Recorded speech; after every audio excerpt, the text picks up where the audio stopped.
Good, man. So yeah, I said I was gonna do this video. So Swift transportation, that's what we talking about today. And this is for the guys thinking about coming to the trucking industry. If you happen to be at a company that don't really stack up to Swift, Swift might be a good move for you too, brother. You hear me? But yeah, man, I drove for Swift for 1.5 years. And from day one to the last day I drove for them, the entire experience was positive. You know what I'm saying? Now, part of that could be me, because I just have the type of mentality where whatever I'm doing, I'm gonna be the absolute best that I can be at it, period. You hear me? So I went into that, and I took it just as serious as I did when I was in the military. Got out of the military, that's why I got my flag hanging, I'm a veteran. Got out of the military, was overseas, making all kinds of money as a contractor in the private sector. And I took my time at Swift just as serious as I took that stuff. You hear me? So, starting out, I chose Swift. You know what I'm saying?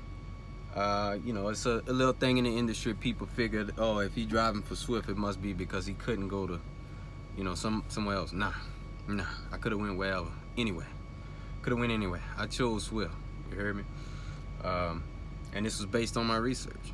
You know what I'm saying? Swift got a terminal in just about every state. 5 of them in Texas alone. You know what I'm saying? So going home time, too easy. Too many terminals. You hear me?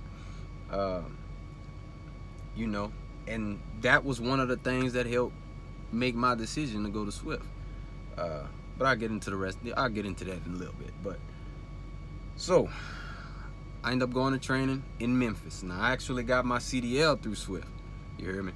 So it's a big thing in the industry about how, oh, you know, Swift, the training at Swift sucks, and that's why they have so many. It don't have nothing to do with that training that they have at the schoolhouse. You hear me? You get there, I think the first 2 days is like classroom. You're learning, well, you're doing paperwork, and then you gotta learn like trip planning and a few of those type, you know, paperwork type stuff.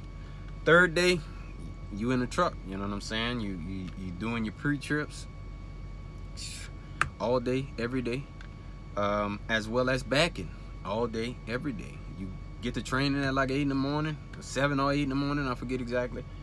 And then you out there in that truck until 5 in the evening. Like literally, you'll be paired up, you know, maybe 2 or 3 of y'all per truck, because Swift got a ton of trucks, as we know. One person will get in, set up, back up, get out, you get in, and then y'all do that all day long.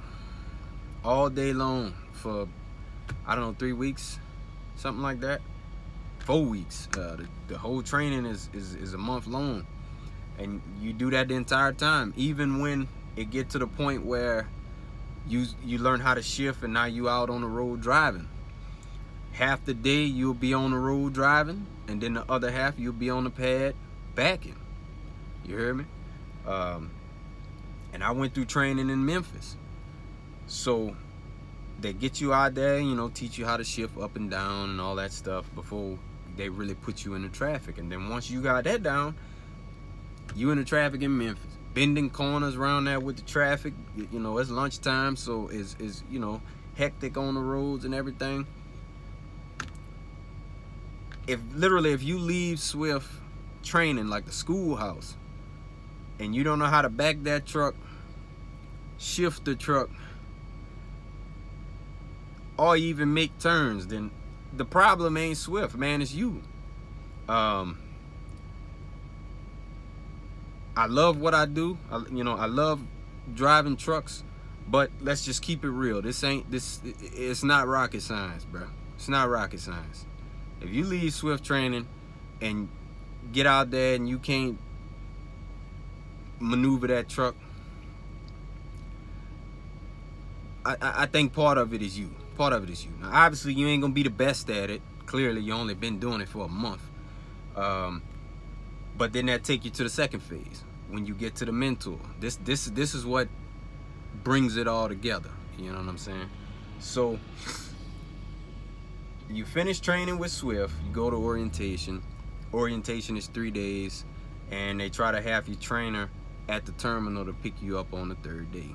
So in my case, when I got to meet my trainer, before we even introduced ourselves, as far as, you know, my name is such and such, whatever, he said, and I quote, "Look, I know they told you you gotta have 200 hours of drive time before you can upgrade to being a solo driver, but you can go ahead and forget about that. On my truck, you're gonna be here in this truck until I feel comfortable enough to be able to put my kids in the truck with you, and you get them from point A to point B safely. If you got any problem with those terms, you can go back inside and tell them you need another trainer." That was it. That's how, that was him greeting me. You heard me? And then me, I came here to work, man. I ain't come here to play. So, I'm all with it. I'm all with it. And he had been driving for 16 years, had his own authority outside of Swift, trucks running for him, was literally just training people because he enjoyed the job. That's it. That is it. Just enjoyed the whole training, the aspect of training somebody else, you know, to hopefully one day can be at his level. You know what I mean? And that's where the problem with Swift comes in. Because when I was there, you only had to be a driver for 90 days. And then you could be training people. And let's be real. 90 days is not enough time, clearly. And shame on Swift for that. That's why the accidents are so high. Because just imagine, you get in a truck with a dude, let's say you his first student, he been driving for 100 days. Imagine that, 100 days. He been driving for 100 days, might still be afraid to back at the truck stop when it's dark out. So guess what? When it's your turn to drive and y'all go to shut down for the night and he's already afraid to back, guess what? Y'all probably not parking there. Y'all gonna go to a rest area or do something where he could prevent having to back that truck up, because he's not too proficient in backing. So how could he train you to be proficient in backing? You know what I'm saying? You think about anything you do in life, you'll never leave a class learning as much as the person that taught you. Like, you'll never know as much as the person that taught you when you leave the class. Same with this.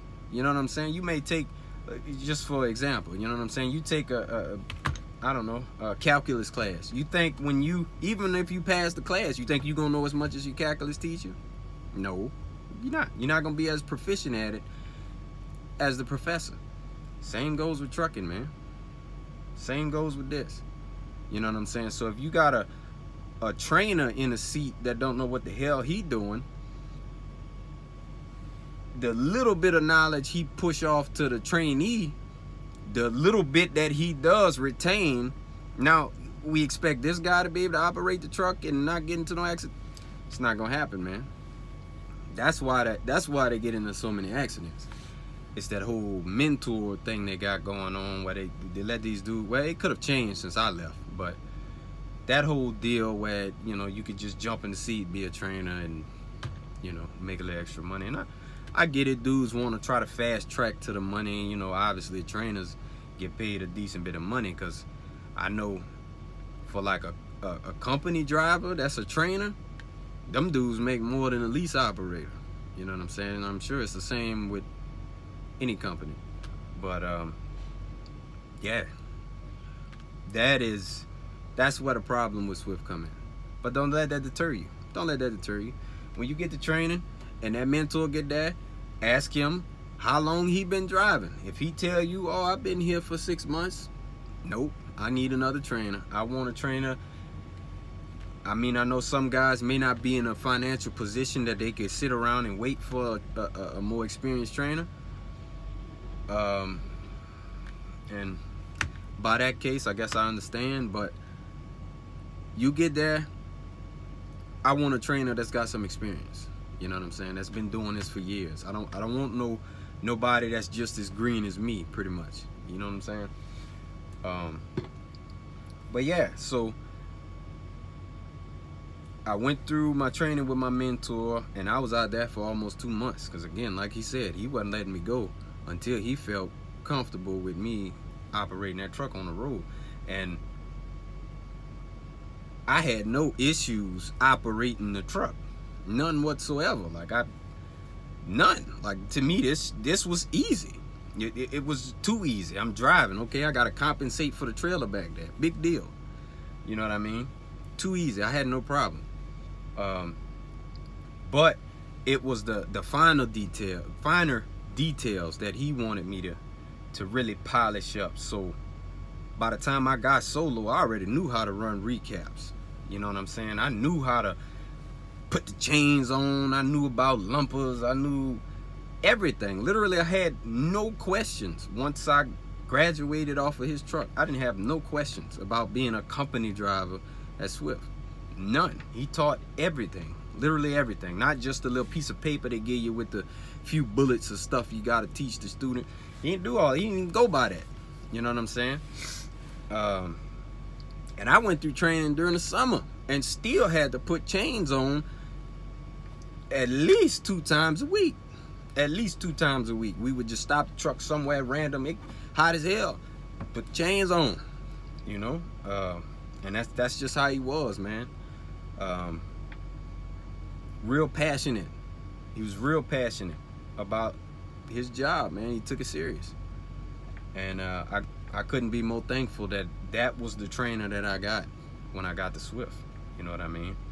But I got to being a solo driver, you know, throw you out there in the truck by yourself, and it was great, man. The pay here, well, not here because I'm at Landstar now, but the pay at Swift is right on par. People might say, oh, well, you can go here. Man, all that stuff is it's pretty much gonna total out the same. You might have we gonna pay you 70 cents a mile, but then you only drive 800 miles a week. You know what I'm saying? Versus Swift, they're gonna start you out at 38 cents. After 3 months, you get a raise of like a cent, and then another 3. You get all these raises. Plus, you got the safety bonus. We could be up to like 5 cents or something. You know, so you can make just as much money with Swift as any of these other mega carriers. Don't let nobody tell you different. You hear me? You know, because you gonna get all the miles at Swift. You gonna get all of them. You know what I'm saying? There's no shortage of freight. Well, at least when I was there. Again, that's why you're gonna have to do your own research, because I've been going from Swift, so I don't know what's going on over there now. But when I was there was no shortage of freight. There was no shortage of miles, no shortage of trucks, no shortage of nothing. You know what I'm saying? If you go in there, handle your business, do what you gotta do, I would say at least try to make a good relationship with your driver leader, because that could really make it sweet. If you get cool with your driver leader, you know what I'm saying, you're not one of the drivers that the driver leader hate to talk to because you always got some kind of problem or something. It could be real sweet. And I think the folks that do drive for Swift that complain about it, it's probably just the you know, that guy, like the driver that's always got something going on with him. You know what I mean? So, or I was late because such and such, or whatever the case. You know what I mean? Or him and his driver leader may not see eye to eye. Now, I could really see that causing you to have a bad experience, because, you know, a lot of times your driver leader is going to be the one dispatching you. So if you and that person ain't seeing eye to eye, you might not get no miles. You might, you know, they might always just send you to, like, you know, Rhode Island, or I don't know, somewhere, you know, somewhere you don't want to be. But yeah, you know, you get to the point where you've pretty much proven yourself and you can do what you want. Like, even as a company driver, it's supposed to be forced dispatch. Man, I declined so many loads when I was with Swift, and ain't nobody told me nothing. You know what I'm saying? But I was the one early on not taking no time off and going everywhere. So, oh, you need me to bring that to the Bronx? Okay, I only been driving for 3 months, but I'm going to the Bronx. You heard me? Chicago, yeah, downtown Chicago, I'm going. Wherever, just anywhere. You know what I mean? And I did that the entire at least the first 6 months I was there. Just going anywhere, not questioning nothing, just doing it. Not really taking no home time. I might have took home time every 2 months, something like that. So it got to the point where my driver leader just kind of let me just do me. You know what I mean? I went home for the most part when I wanted. And it's supposed to be for every 7 days of work, you get 1 day off. But it would be sometime I'd be out for 2 days. Call my driver leader, look, I need to go home. Look, I'm annoyed with whatever the case may be. I need to go home and I'm going for a week. She'd be like, okay, next load, I'll route you home. Just like that. You know what I mean? All of the real good accounts, and this is why making a relationship with your driver leader could be beneficial, because all of the good accounts that Swift was acquiring, guess who's getting a call about them? Hey, we just got this account, such and such a place. You want it? Of course I do. Of course I do. What do you mean? You know what I mean? So, yeah, man. There ain't nothing wrong with Swift. Nothing wrong with Swift, man. Don't let what you hear with the industry, because you listen to these guys, you think, oh, Swift is just the worst company on the planet. And that couldn't be further from the truth, man. I still got buddies at Swift driving still to this day, still, and loving it, still enjoying it, man.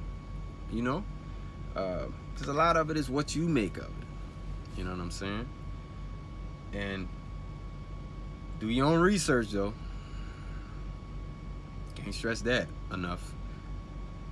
But if Swift is where you want to go, don't let these guys that's you know, got all this negative stuff to say about Swift talk you out of it, man. Because Swift ain't a bad company, bro.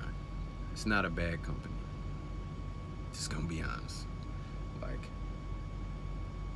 and if I'm gonna be completely honest, I could tell you more things that I don't like about Landstar than I can tell you that I didn't like about Swift. And that's just keeping it 100. You hear me? Now, obviously, you know, being an owner-operator now is going to be a lot different than being a company driver. So, yeah, but I'm talking about stuff just dealing with the company, like, you know, when it comes to, like, the back office and just rules and regulations and stuff. There's more things that I hate here than I do over there. Now, this is an amazing company, Landstar. I'm not going to lie to you. But it's a ton of stuff that I don't like. Bunch of stuff I don't like. Little rules, and they strict on a lot of... That's another video. But, yeah, man. That's all I got for y'all. I just want all you guys thinking about coming into the industry. Don't let these dudes change your mind on it. Don't listen to none of that. Ain't nothing wrong with Swift. Nothing. So, with that, I'll let y'all go. I'm about to cut this Xbox on. You heard me? Get online. Ain't nobody, I guess none of y'all gamers, man. Nobody still ain't hit me up. Told me y'all be playing on that Xbox on the road, man. Because I'm with it. You know. But, yeah, y'all be easy, man.